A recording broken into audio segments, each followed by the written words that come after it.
Ang kwento ni Tomby. Ang kwentong ito ay hango sa totoong buhay. Mula ito sa isa nating tagapakinig. Karanasan ito ni Wardo. Walang eksaktong taon. Probinsya ng Negros. Nang mga panahong ito, kasalukuyang naninirahan kay Lolo Jaime itong si Wardo. Pinadala ng mga magulang upang may makasama ang matanda dahil hirap na ito sa mga gawaing bukid. Nagmamay-ari ng malawak na taniman ng palay ang pamilya ni Wardo. Ang mga magulang nito, kapwa naninirahan sa syudad, abala sa kani-kanilang mga negosyo. Isa sa mga dahilan kung bakit nasa pangangalaga ng matanda si Wardo dahil sa napariwara ang buhay nito sa syudad. 18 taong gulang nang ipadala ito ng ama sa probinsya at halos 12 taon na itong nananatili doon. Malaki ang naging pagbabago sa buhay ng binata simula nang mapunta sa lugar. Natanggal ang lahat ng bisyo at naging mas kapaki-pakinabang ang buhay dahil natuto ito sa mga gawaing bukid. Ngunit sa loob ng mahabang panahon, walang kaalam-alam ang binata sa sekreto ni Lolo Jaime at isang kaganapan ang tuluyang nakapagpabunyag nito. Noong mga sandaling yun, kakatapos lamang ni Wardong maghagis ng abono sa palayan, nagpa siya itong umuwi dahil halos magdidilim na. Mag-isa nitong hinagisa ng pataba ang napakalawak na taniman, kaya naman nakaramdam ito na matinding pagod. Pagkarating sa tahanan, naglinis lamang ito ng katawan at dumiretso na sa kwarto para makapagpahinga. Wardo apo, hindi ka ba kakain ng hapunan? Mas mabuti sigurong lamanan mo muna ang iyong sikmura bago ka matulog. Wika ni Lolo Jaime nang makita ang apo. Di na po siguro, Lolo. Gigising na lamang ako mamaya kapag nagugutom na ako. Tugon ni Wardo. O sige, ikaw ang bahala. Ipagtatabi na lamang kita ng ulam ha. Maraming salamat po, Lo, ha. Sige po, magpapahinga na ako. Wika ni Wardo. Nahiga ang binata at habang nagpapaantok, nakatitig lamang ito sa labas ng bintana. Hanggang sa napansin niya ang napakadaming alitaptap na nagtitipon-tipon sa puno ng mangga. Alam ng binatang hindi pa oras ng pamumulaklak, kaya naman nagtataka ito kung bakit naroon ang mga maliliit na insekto. Ngunit dahil sa sobrang pagod, hindi na nag-abala pang bumangon si Wardo. Napapikit ang binata at kalaunay nakatulog. Ngunit ilang oras pa lamang ang nakakalipas. Nagising ito dahil nakaramdam ng gutom. Bumangon ang binata para magpunta ng kusina. Mula roon, nadadaanan ang silid ni Lolo Jaime at nakita ng binatang bukas ang pinto nito. Isasara na sana ng mapansin na wala namang tao sa loob. Palaging nakasindi ang gasera sa loob ng silid. Kaya naman kagad niyang malalaman kung may tao doon o wala. Sa isip-isip ni Wardo, baka nasa palikuran lamang ang matanda, kaya hindi niya na ito gaanong binigyan ng pansin. Dumiretso na lamang sa kusina at kumuha ng makakain. Naupo ito sa mesa at napatingin sa bintana. Naroon pa din ang mga alitaptap sa puno ng mangga. Sa pagkakataong yun, Kitang-kita ni Wardo ang kabuuan ng puno. Kaya naman nanlaki ang mga mata nito nang makita si Lolo Jaime. Nakatayo lamang doon habang may kung sinong kinakausap. Lumapit sa bintana si Wardo upang makita ng malapitan ang nangyayari. At halos tumalon palabas ng katawan ang kaluluwa nang makitang hindi tao ang kausap ni Lolo Jaime. Sa sobrang takot, napaatras si Wardo at aksidente nitong natabig ang lagayan ng mga kutsara. Kaya nagkalansingan ito pabagsak ng sahig. At dahil sa nadinig na ingay, biglang nagpulasan ang mga alitaptap. Dali-daling pumasok ng bahay si Lolo Jaime. Diretso itong nagpunta sa kusina para tignan kung ano ang nangyari. Mabuti na lamang at mabilis na nakaalis si Wardo doon.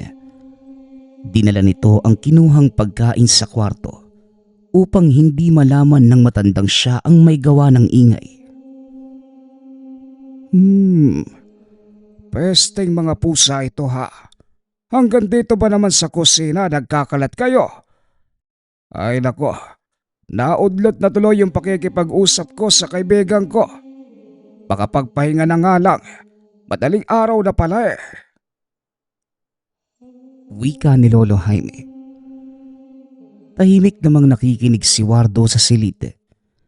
Nawala ang gutom nito, kaya tinakpan na lamang sa sulok ang kinuhang pagkain. Kinabukasan, palihim nitong pinuntahan ang puno ng mangga. Laking gulat ng binata dahil may mga bakas ng kabayo sa paligid. Napagtanto ng binatang hindi siya namamalikmata ng gabing yun. Nang makitang may kausap na kalahating tao at kalahating kabayo si Lolo Jaime. Tinignan nito ang matanda at nakitang nakaupo lamang ito sa atangan habang nakatitig din sa kanya. Ngunit hindi nagpahalata si Wardo. Nagkunwari lamang itong may kung anong pinupulot at saktong nakakita ng malaking tuyong sanga. Hinila niya ito palayo sa puno at dinala sa lugar kung saan sila nagsisibak ng kahoy. Nang mga sumunod na gabi, inabangan ng binata ang muling pagpapakita ng nilalang. Ngunit tila nakatunog na si Lolo Jaime. Hindi na ito nagpunta pa sa puno. Kahit napakadami na ng alitaptap na nakapalibot doon.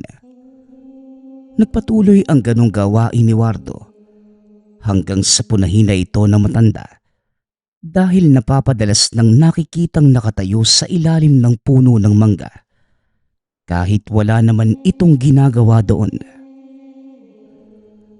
Oy Wardo, napapansin ko lang na ano bang ginagawa mo doon sa ilalim ng puno ng mangga? Bakit palagi kitang nakikita roon? Diretsahang tanong ni Lolo Jaime. Wala naman lo. Gusto ko lang po tumayo ron. Malabig po kasi sa ilalim ng puno ng mangga eh. Nagbabalak nga po ako maglagay ng duyan doon eh. Tugon ni Wardo. Yan ang wag na wag mong gagawin, iho. Ayokong sugatan mo o pakuan mo ang puno na yon. Bakit naman po lolo? Puno lang naman po yun eh. Alam mo po, may mga nilalang na naninirahan sa punong yon at magagalit sila kapag nasira ang kanilang tirahan.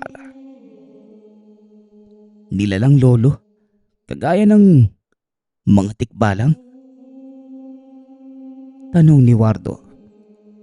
Nanlaki ang mga mata na matanda dahil sa sinabi ng apo. Hindi nito lubos akalaing malalaman ng binata ang kanyang sikreto.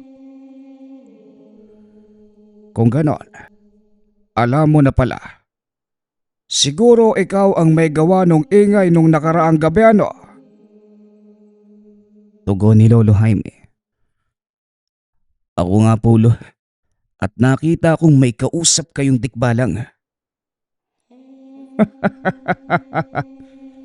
Tama ka, iho. Ang pangalan ng tikbalang na yon ay Dagol. Matagal ko na siyang kaibigan. Siya at ang kanyang mga magulang. Dating nakatira sa puno ng manggang yan. Ngunit nang unti-unting dumami ang tao sa paligid, nagpasya silang umalis. Bata pa lamang magkaibigan na kami ng tikbalang na yon. Talaga po ba, Lolo? Totoo ba yung sinasabi nila na kapag may alaga kang tikbalang swerte ka daw sa lahat ng bagay? Hindi ko alaga si Dagol. Pero oo, totoo ang sinasabi mo, Apo. Maswerte ang mga taong nilalapitan ng mga tikbalang. Pero ni minsan, hindi ko sinamantala ang swerteng yon. Dahil alam kong may kapalit ang lahat ng ibibigay niya sa akin. At ano naman po yung kapalit nun, Lolo? Depende, Wardo. Kung ano ang hiniling mo, yun din ang kukunin sa'yo bilang kabayaran. Pagpapaliwanag ni Lolo Jaime. Ayon pa sa matanda, nagkasundo sila ng tikbalang na hindi ito hihiling ng kahit ano. Ngunit ang tikbalang mismo ang nagbibigay ng kusa. Ito ang dahilan kung bakit maganda ang tubo ng kanilang mga palay. Kahit paminsan ay inaabot na sila ng tagtuyot. Hayaan mo, Apo. Pagdating ng tamang panahon, ipapakilala ko sa iyo ang kaibigan kong tikbalang.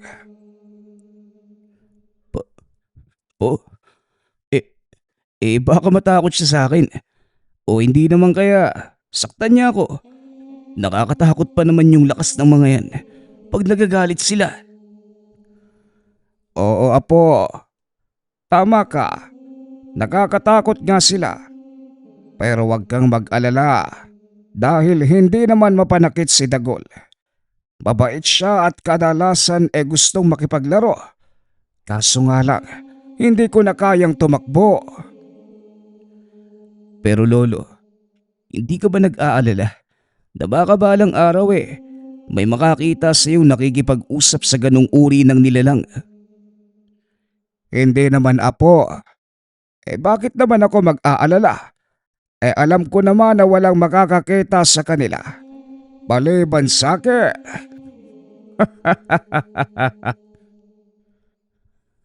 Pag-uusap ng maglolo.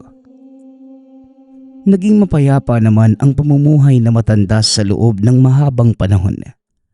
Walang kahit sino ang nanggulo sa matanda dahil protektado ng mga tikbalang ang kanilang lupain.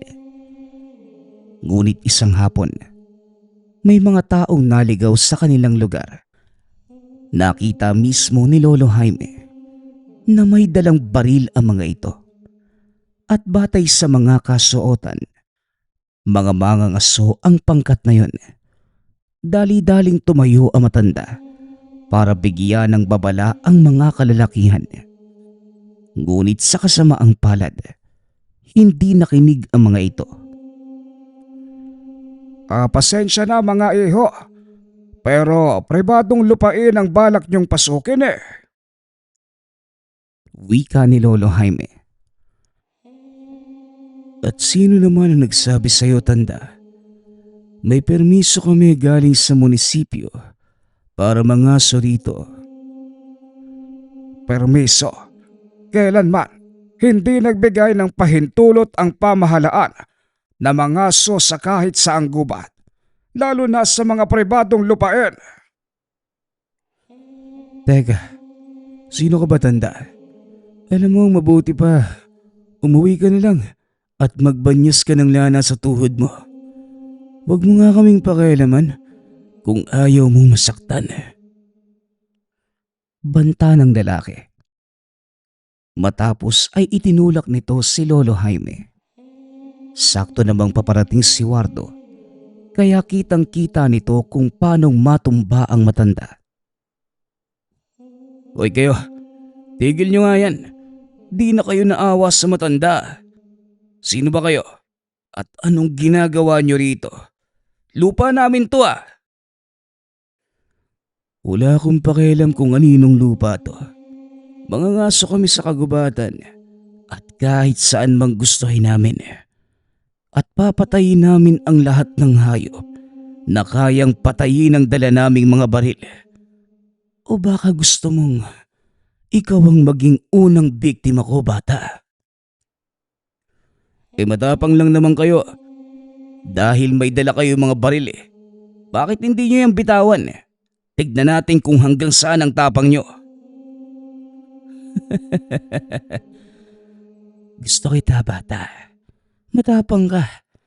Pero hindi kita papatulan ngayon. Kaya hanggat kaya ko pang magpigil, umalis kayo sa dinaraanan ko. Muling banta ng lalaki. Magsasalita pa sana si Wardo. Kaso nga lang inawat na ito ni Lolo Jaime. Tama na, Wardo. Wala kang laban sa kanila. Hayaan mo na ang mga yan. At siguradong may naghahantay na kapahamakan sa kanila. Huwag nyo lang sanang sabihin na hindi ko kayo binalaan. O sige na, gawin nyo ang gusto ninyo. Yan nga, tanda. Huwag kang mag-alala. Hindi kami natatakot sa anumang nandyan sa gubat na yan. Hindi nyo alam ang pinapasok ninyo. Bahala na kayo. Sige na, umalis na kayo rito. Muling wika ni Lolo Jaime. Nagtawanan pa ang mga kalalakihan at kagad ding nagpatuloy sa paglalakad. Itinayo naman ni Wardo ang matanda at inalalayan ito papasok ng bakuran. Lolo, sino po ba yung mga taong yun? Tsaka, bakit nyo naman sila kinumpronta? Tanong ni Wardo. Mga mangangaso sila, Wardo. Gusto ko lang naman sana silang balaan eh. Dahil ang gubat na papasukin nila ay ang lugar kung saan lumipat ang pamilya ni Dagol. Hindi mo gugustuhin magalit ang tatay ng tikbalang na yon. Yun naman pala, Lolo eh. Di sana hinayaan mo na lang kagad sila. Yan tuloy, tignan mo yung nangyari sa'yo. Ay nako, masakit nga yung balakang ko, Apo. Pero hayaan mo na. Mamaya lang mawawala na rin ito. Siya nga pala, saan ka ba nang galing? Sa baryo lang, Lo. Meron lang binili. Saka, tinignan ko na din yung tubo ng mga bagong binhing nakuha natin eh. Maganda naman ho at walang problema. Mabuti naman kung ganon. Ilang buwan na lamang magsisimula na ang anihan. Kailangan nating paghandaan ang araw na yon. Po, 2 beses sa isang taon tayo kumagapasa. Ano pa yung dapat nating paghandaan? Sa kakatanim pa lang ng mga palay natin, Lo. Medyo malayo-layo pa yung aantay natin.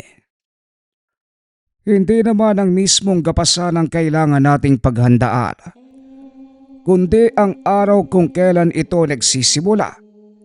Dahil yon ang panahon kung saan naglilibot sa paligid ang mga elemento upang hanapin ang mga mutsyang nakatago sa uhay ng palay. Mga mutya ba ka mo, Lo? Meron po ba talagang ganun? Huwag kang tumawa, Eho. Dahil seryoso ang sinasabi ko.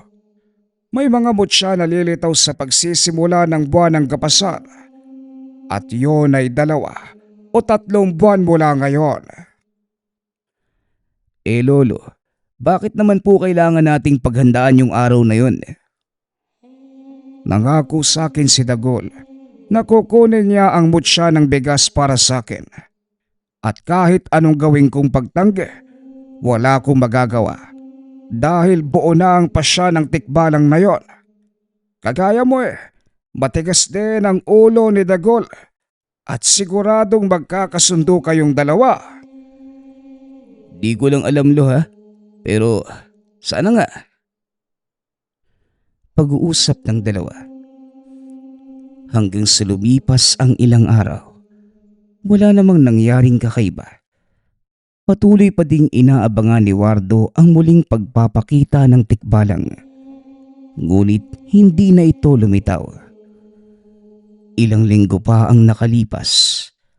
Habang naghahanda para magpunta sa palayan, nakita ng binata ang dalawang lalaki.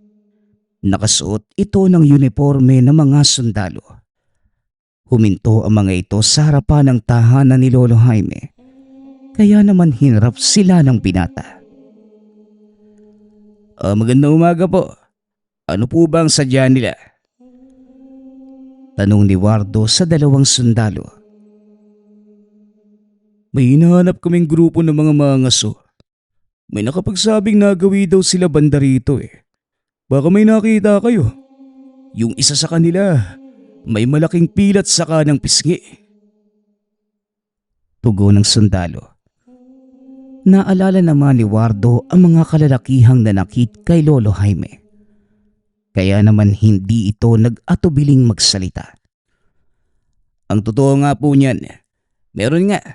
Sinaktan pa nila yung lolo ko. Pumasok sila sa gubat. Mga 2 linggo na po yung nakakaraan.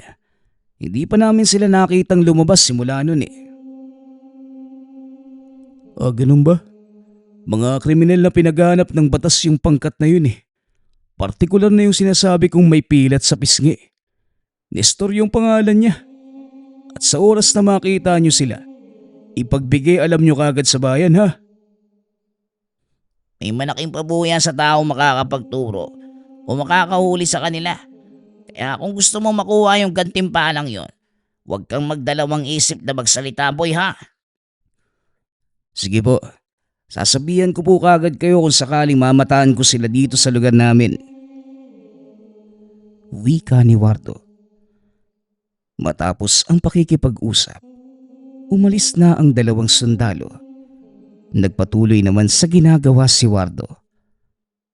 Habang papunta ito sa palayan, napansin niya na tila may nakasunod sa kanya.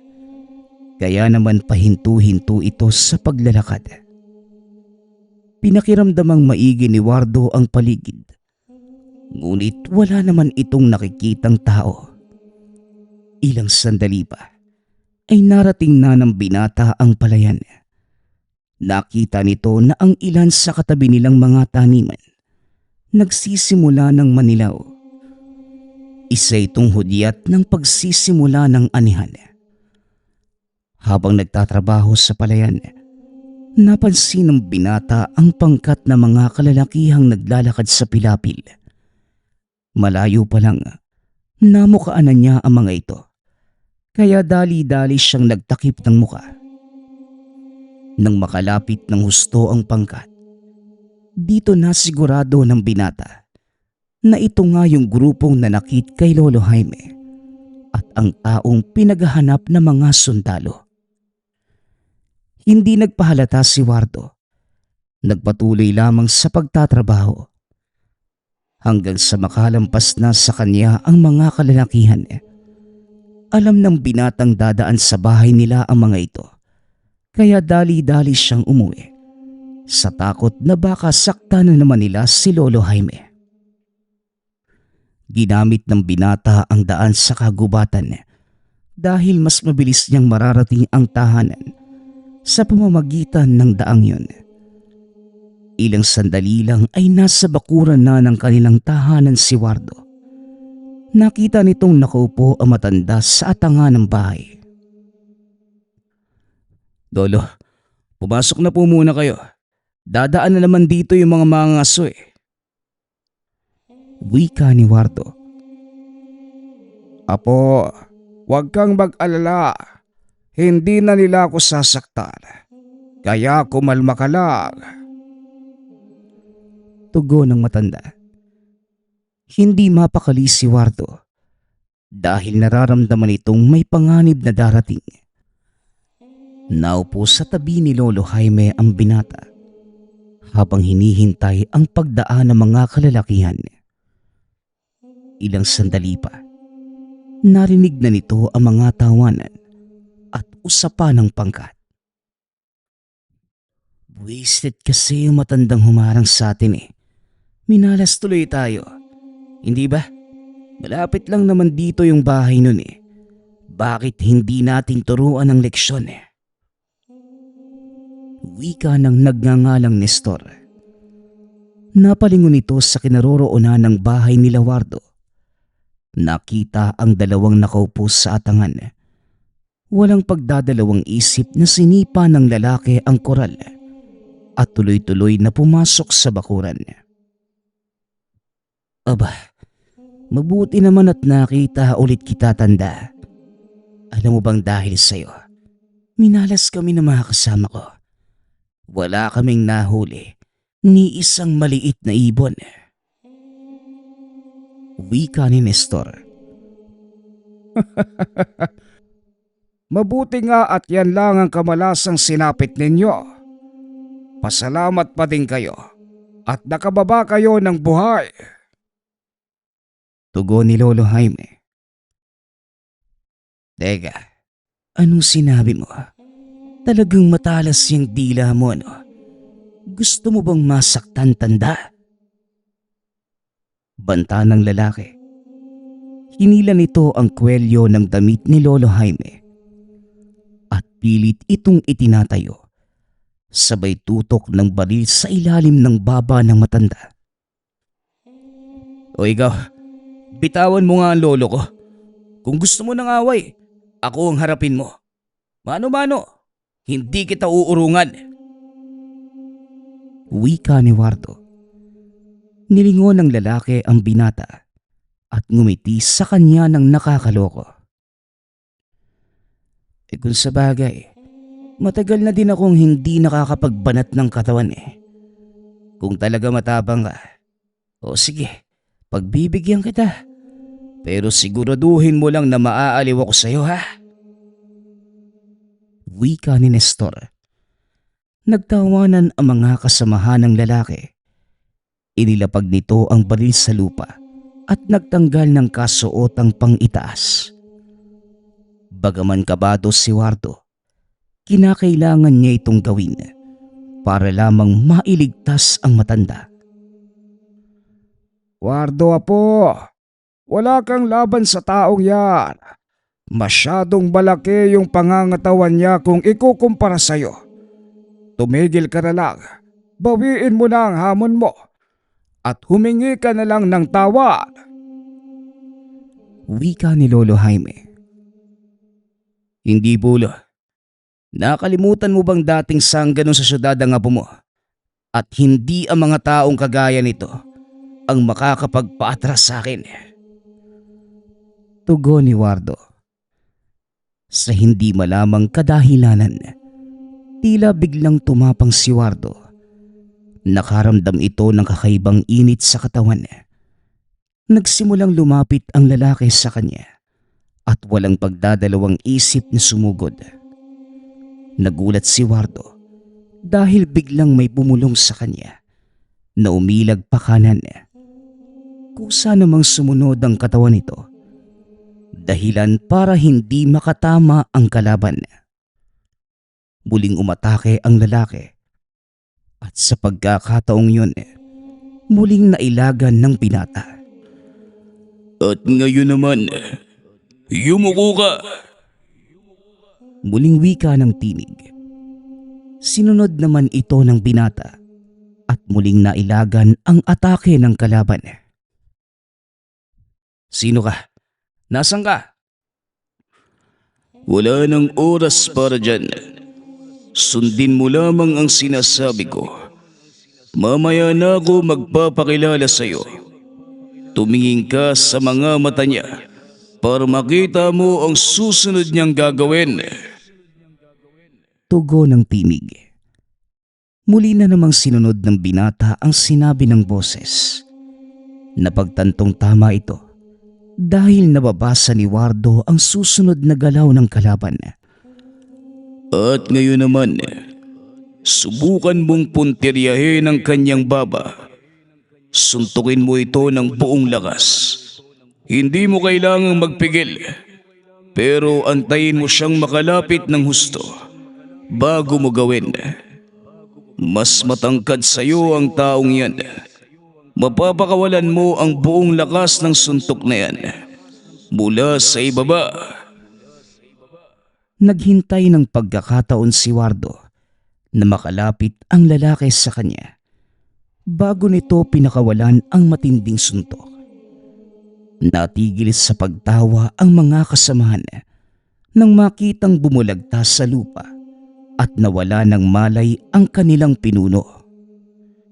Nagsipagdampot ng baril ang mga ito. Akmang papaputukan na sana si Wardo, ngunit laking gulat ng binata nang magsitalsikan ang hawak nilang mga baril. Nagtataka ang mga ito kung sino ang may gawa nun, ngunit wala naman silang makita. Ilang sandali pa, nakarinig ang binata ng halinghing ng kabayo at isa-isang nagsipagtalsikan ang mga kalalakihan mula sa hindi nakikitang puwersa. Dahil sa takot, nagsipulasan ang mga ito at naiwan ang kanilang pinunong walang malay. Mga walang kwentang kaibigan. Iniwan na nila yung isang to. Wika ni Lolo Jaime. Igapos na lang po natin yan, Lo. Pinaghanap ng militar yung taong yan At siguradong may malaking pabuya pag isinuko natin siya sa mga sundalo. Tugon ni Wardo. Kaya pala ang lakas ng loob mong labanan. Dahil may nakapatong palang halaga sa ulo ng taong ito. O sige, ikaw na ang bahala po. Hindi naman po dahil doon, Lo. Di po ako sigurado Pero parang may kausap ako kanina habang nakikipaglaban. Tinuturuan pa niya nga ako kung paano talunin yung taong to Nako, mukhang alam ko na kung sino ang tinutukoy mo. Tignan mo ang lupa. Hindi ba mga yabag ng kabayo yan? Nandito si Dagol. Hindi lang siya nagpapakita dahil may ibang tao sa paligid. Siguro nga po, Lo. Pero kung sino man po yung tumulong sa akin, maraming salamat sa iyo, ha. Pag-uusap ng dalawa. Ilang sandali pa ay dumating ang mga militar at hinuli si Nestor. Kagaya ng sinabi ng mga ito, malaking halaga ng pera ang tinanggap ni Wardo bilang pabuya. Ilang araw matapos ang kaganapan, nagsimula na ang buwan ng Gapasan. Dito na nagkaroon ng pagkakataon si Wardo na makilala ang kaibigan ni Lolo Jaime. Nang mga sandaling ito, nakatayo ang dalawa sa gitna ng palayan habang hinihintay ang pagdating ni Dagol. Hanggang sa maya-maya pa, nagsimula ng magtipon ang mga alitaptap at unti-unting naglabasan ang mga elemento sa paligid. Hindi sila pinapansin ng mga ito dahil tila may kung anong hinahanap sa mga uhay ng palay. Maya-maya pa, may nagsalita sa likod ng dalawa, dahilan para magulat si Wardo at mapasigaw. Huwag ka namang maingay. Baka matakot ang mga elemento. Nanggugulat ka Teka nga, ikaw yung boses na nagturo sa aking makipaglaban nung isang araw Ikaw nga, hindi ako pwedeng magkamali. Ipinapakilala ko nga pala sa iyo, Apo. Si Dagol, ang kaibigan kong tikbalang. Isang karangalan ang makilala ka. Siya nga pala, may kapalit ang tulong ko sa iyo. Teka, kapalit? Ano naman yun? Maya-maya lang, malalaman mo. Pero dyan lang muna kayo at meron lang akong kailangang gawin. Wika ng tikbalang. Iniunat ng elemento ang kanyang mga kamay. At mula sa mga hinog na bunga ng palay, isang maliwanag na butil ang lumabas. Sumama ito sa hangin at lumapag sa kamay ni Dagul. Napansin ito ng ilang mga elemento at sinubukang kunin. Ngunit nabigo silang lahat dahil hindi na makalapit sa tikbalang. Ako ang nagmamay-ari sa mutya ng bigas. Kaya wag nyo nang subukang agawin pa sa akin. Magsipagbalikan na kayo sa inyong mga tirahan. Wika ni Dagul. Unti-unti itong lumapit kay Wardo at inutusang ilahad ang mga palad. Teka Dagul, ano bang ginagawa mo? Dapat kay Jaime ko ipagkakaloob ang mutyang ito. Pero mukhang mas kakailanganin mo sa mga susunod na araw ang tulong nito. Teka, ano bang ibig mong sabihin? Pinagkakalooban kita ng lakas at gusto kong lakas din ang ialay mo sa akin bilang kapalit. Kailangan ko ng matatapang na kagaya mo para ipagtanggol ang kagubatan at yun ang kapalit ng pagtulong ko sa iyo. Pagpapaliwanag ng tikbalang. Dito na mas naging malinaw kay Wardo ang lahat ng sinabi noon ni Lolo Jaime. Buong puso namang tinanggap ng binata ang katungkulan at sa tulong ng mutsyang ipinagkaloob ng tikbalang, nagawa niya itong gampanan ng maayos. Sa kasalukuyan, patuloy pa ding binabantayan ng pamilya ni Wardo ang kagubatang sakop ng kanilang lupain.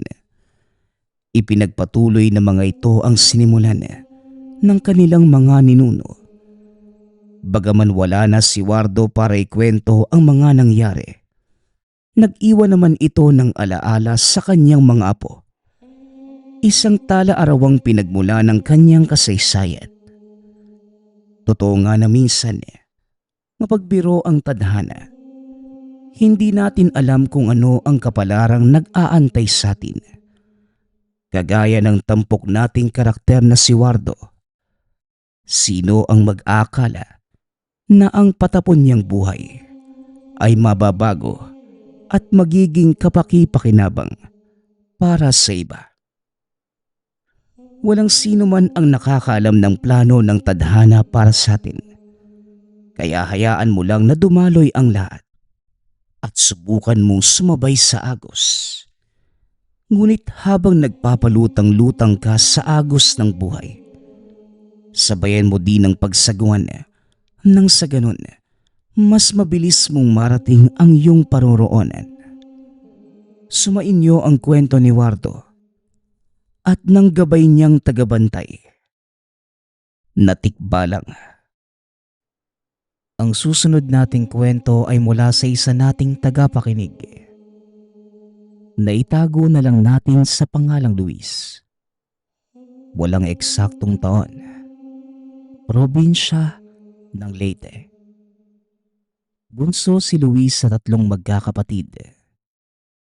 Sa isang maliit na bayan siya naninirahan mag-isa. Ngunit nagbago ang lahat ng iyon ng isang araw ay merong kumatok na otoridad at hinatid sa kanya ang pamangkin niyang si Ina. Napag-alaman ni Luis na naaksidente ang kapatid niyang babae. Kasama ang anak nito ngunit si Ina lamang ang nakaligtas. Nabigla at nalungkot si Luis sa balita. Hindi niya inaasahan na sa murang edad ng kapatid, mawawala ito ng ganon-ganon lang. Ang masaklap pa sa sitwasyon ay hindi nila natunton ang nakabangga dito. Pinapasok na si Ina sa tahanan at kalaunan ay naging komportable na ito kasama si Luis. Napansin ni Luis na may nag-iba sa pamangkin. Tila hindi na pantay ang haba ng mga braso nito at medyo malaki ng kaunti ang ulo. Naisipan niyang maaaring resulta ito ng aksidente ngunit hindi yun naging sapat upang hindi siya mabiktima ng pambubuli. Dahil dito ay napilitang maglaro mag-isa sa loob ng bahay si Ina. Ginawa ni Luis ang lahat ng makakaya upang maibigay dito ang mga kailangan niya katulad ng pagkain, tirahan, oras at pag-aalaga. Ilang taon pa ang lumipas. Tuluyan na naging mabuti ang kalagayan ng bata. Isang araw ay merong kumatok sa pintuan. Hindi alam ni Luis kung sino ito. Isang matangkad na lalaki na hindi maayos ang kalagayan. Maitim ang ilalim ng mga mata nito at madumi ang suot. Kuya, mukhang nagkamali ka po ata ng pinuntahan . Sabagay, ilang taon din naman tayong hindi nagkita kaya hindi mo talaga ako maaalala. Ako ito, Luis. Si Kuya Rico mo. Kuya Rico? Bakit po kayo napadalaw, kuya? Akala ko po nasa ibang bayan ka. Meron kasing nangyari doon at kailangan kong umalis. Wala naman akong ibang pamilya kung di ikaw. Kaya dito na lang muna ako . Huwag kang mag-alala. Hindi ako magiging pabigat. Ako na ang bahala sa panggastos natin at sa pang-araw-araw at biglang napatigil si Kuya Rico sa pagsasalita nang makita ang batang babae. Kuya Rico, si Ina po pala. Pamangkin natin. Anak po ni ate. Nasa na nga ba si Mercy? Hindi ko alam na may anak na pala siya. Wala na po si ate Mercy, kuya. May nakabangga po sa kanila at si Ina lang po ang nakaligtas. Nakakalungkot nga yan. O siya. Pupunta na ako sa bakanting kwarto. Magpapahinga muna ako. Tinignan niya ang bata. Kagad kinuha ni Ina ang kamay ni Luis. Wika nito. Natatakot siya sa kanilang Kuya Rico. Naninibago ka lang, Ina. Sanay ka kasing tayong dalawa lang . Huwag kang mag-alala. Kapag nasanay ka na kay Tio Rico mo, hindi ka na matatakot. Kinabukasan, galing palengke ang binata at nagulat siya nang sinalubong ito ng pamangkin sa labas. Mahigpit ang hawak nito sa kanya at lumabas din si Kuya Rico. O anong problema, Ina? Ngunit hindi nagsasalita ang bata at nagtago lamang ito sa likod niya. Nag-uusap lang naman kami ng bata . Mukhang matagal-tagal pa bago siya masanay sa presensya ko . Akin na yan, Luis. Ako na magliligpit ng mga pinamili mo. Kinuha na niya ang bitbit ni Luis. Nang makaalis ang kuya sa paningin nila, kaagad hinarap ni Luis ang pamangkin at nagtanong. Sinabi naman ng bata na natatakot siya dito. Palagi itong sinusundan ni Kuya Rico at kung ano-ano ang tinatanong niya na hindi naman niya maintindihan. Kaagad naisip ni Luis na baka may binabalak na masama ang kuya sa pamangkin. Bagamat hindi niya ito inaasahan. Dahil matino naman ang pagkakakilala niya sa kuya. Ilang taon rin ang lumipas at maaaring nagbago na ito. Simula ng araw na yon, hindi na iniwan pa ni Luis si Ina. Kung nasaan siya magpunta ay daladala niya ang bata. Umabot na rin sa punto na katabi na niya itong matulog.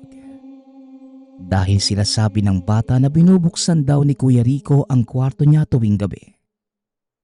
Hanggang sa sumapit ang isang gabi. Habang natutulog sila, nagising si Luis nang bigla siyang mamilipit sa sakit. Kinagat ang braso niya ng napakatalas ng ngipin.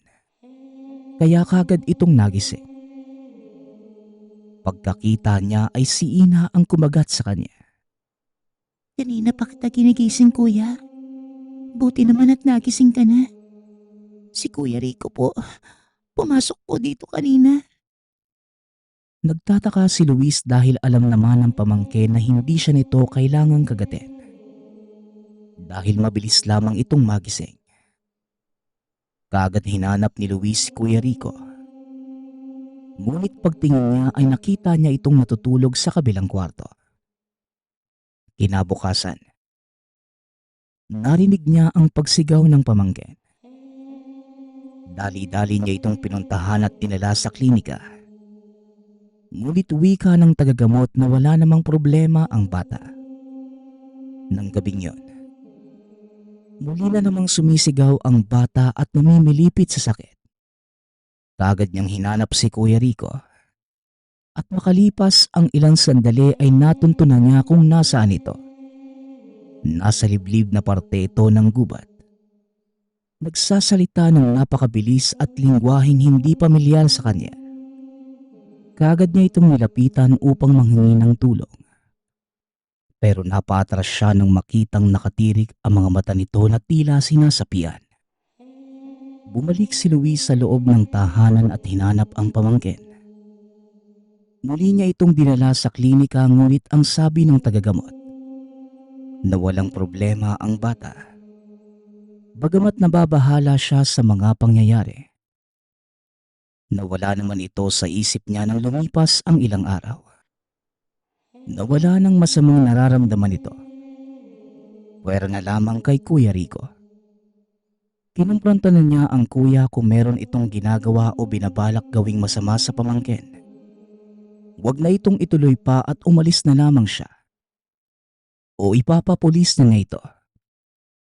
Pinaliwanag naman ni Kuya Rico na wala siyang ginagawang masama sa bata. Hindi lang talaga ito sanay na meron na silang bagong kasama sa bahay. Mas naging mahigpit sa pagbabantay si Luis sa kinikilos ng Kuya Rico. Kahit na gustuhin na lang niyang paalisin ito ay hindi pwede.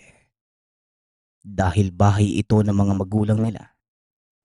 At wala pa naman itong ginagawang masama. Isang gabi, umatake na naman ang pamimilipit sa sakit ni Ina. Nang sinakay ni Luis ang pamangkin sa tricycle, kaagad siyang tinulak ni Kuya Rico. Laking gulat ng binata sa nangyari. Ano bang ginagawa mo, kuya? Nasisiraan ka na ba ng bait? Ngunit hindi na ito pinansin ni Kuya Rico. Naglabas siya ng maliit na aklat. Muling nagsalita ng kakaibang lengguwahe si Kuya Rico. Mabilis ang pagsasalita nito at kalaunan. Nakita niyang tumitirik na naman ang mga mata. Napapasigaw ng napakalakas si Ina at nagwawala ito sa loob ng tricycle. Pinapatigil niya sa pagsasalita si Kuya Rico upang tulungan siya kay Ina. Ngunit hindi ito tumitigil at nagpatuloy lamang sa pagsasalita. Unti-unting lumalabas ang mga itim na marka sa balat ni Ina.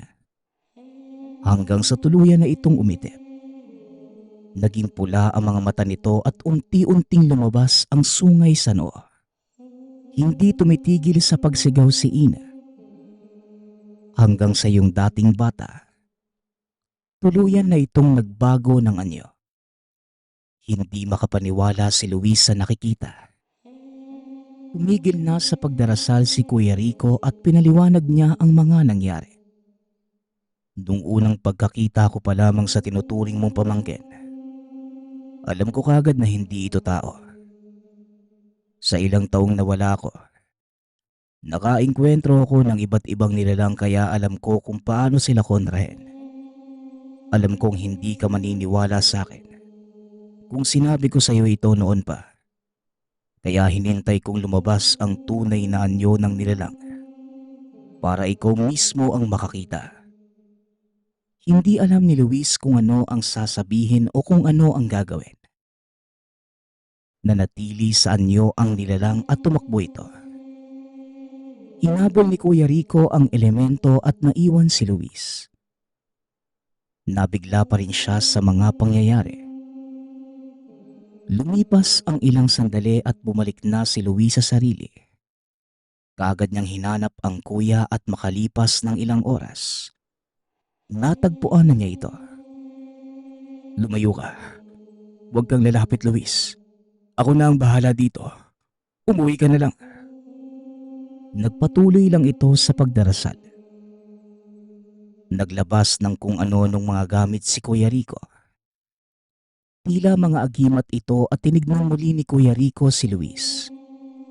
Sinasabi ng mga mata nito na umalis na siya at wag nang babalik. Bagamat nag-aalangan si Luis, sinunod na lamang niya ang wika ng kapatid. Rinig niya pa rin ang laban ng dalawa. Kahit nagustuhin man niyang tulungan ang kapatid, hindi naman niya alam kung ano ang gagawin at magiging sagaba lamang siya sa kuya. Ilang minuto si Luis palakad-lakad sa loob ng tahanan sa pag-aalala. Nananalangin ito na ligtas na makabalik ang kuya. Hanggang sa lumipas ang buong gabi, hindi na niya nakita ang mga ito. Pagdating ng madaling araw, lumabas na si Luis upang hanapin ang kuya ngunit hindi na niya ito nahagilap. Nagtanong-tanong siya sa mga kapitbahay, ngunit hindi rin nila alam kung saan ito nagpunta. Dahil malalayo ang mga bahay sa bayan, kaunti lamang ang nakarinig ng kumusyon ng gabi. Lumipas pa ang isang linggo, hanggang sa naging buwan. Hindi na talaga bumalik pa ang kuya. Napag-isipan niyang ligpitin ang mga gamit nito. Hindi na kaya ni Luis ang mga nangyari sa kanyang buhay. Nawala na ang mga magulang. Sumunod ang ate. At ang itinuring niyang pamangkin ay hindi pala talaga pamangkin at ngayon ang kuya naman niya ang nawawala. Gusto na niyang magsimula muli at ayaw niyang magkaroon ng alaala sa mga nawala sa kanya. Habang nililigpit ni Luis ang mga gamit ng kuya, merong nalaglag na aklat.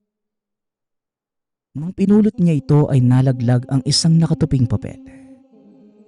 Tinignan muna ni Luis ang aklat at nakita niya ang mga litrato ng kuya, kasama ang grupo ng mga tao. Nakita niyang kulto pala ang sinalihan nito. Liligpitin na sana ito ng binata. Nung makita niya ang pangalan sa papel na nakatupi, para kay Luis. Kung nababasa mo ito ngayon, ang ibig sabihin ay nawala na ako. Maaaring daladala ko na ang nilalang at binabantayan ko ito hanggang sa makahanap ako ng paraan upang tuluyan itong mamatay. O kaya naman namatay na ako para mamatay din ang nilalang. Kung alin man ang nangyari, ang mahalaga ay wag na wag mo na akong hahanapin pa. Kung ayaw mong malagay sa alanganin ang buhay mo, at bago ako tuluyang mawala sa buhay mo, gusto ko lang malaman mo ang katotohanan. Sumali ako sa isang kulto noon pero nung nalaman ko na mali ang ginagawa nila, sinubukan ko kagad umalis. Ngunit binantaan nila ang buhay ko at mga buhay nyo. Kaya napilitan akong makilahok sa mga ginagawa nila. Kahit na alam kong mali. Habang buhay kong daladala ang konsensya sa mga nagawa ko. Pero ang pinakamalalang nagawa ko na gusto kong malaman mo. Ako ang bumangga kila Mercy at Ina. Nalaman ko kagad na hindi si Ina ang batang inaalagaan mo. Dahil naroon ako nang dineklarang patay na sila Mercy at Ina. Alam kong hindi mo ko mapapatawad. Ngunit ang mahalaga sa akin, malaman mo ang lahat ng tunay na nangyari. Paalam, aking kapatid. Maraming mga bagay na gumugulo sa isipan ni Luis na mga oras na yon. Hindi niya alam ang gagawin. Hanggang sa napagpasyahan ng binata na umalis na lamang talaga sa tahanang yon. Pinagpatuloy niya ang buhay sa ibang lugar. Pilit kinalimutan ang lahat ng mga nangyari sa buhay niya. masakit man ang mga karanasan. Tinanggap na lamang niya na nag-iisa na lamang ito sa buhay. Hanggang sa nakakilala si Luis ng isang babae. Doon nagsimulang magbago ang lahat para sa kanya. Hanggang sa nagkaroon ito ng sariling pamilya. Itinatak niya sa sarili na aalagaan ang mga ito ng buong buhay. Ngunit magpasa hanggang ngayon, tinatanong pa rin niya ang sarili kung ano na nga ba ang tunay na nangyari kay Kuya Rico. Nagpapasalamat nga pala ako sa lahat ng sumusuporta sa ating channel. Nawa ay patuloy niyong suportahan at pakinggan ang ating mga kwento. Hanggang sa muling pakikinig. Paalam.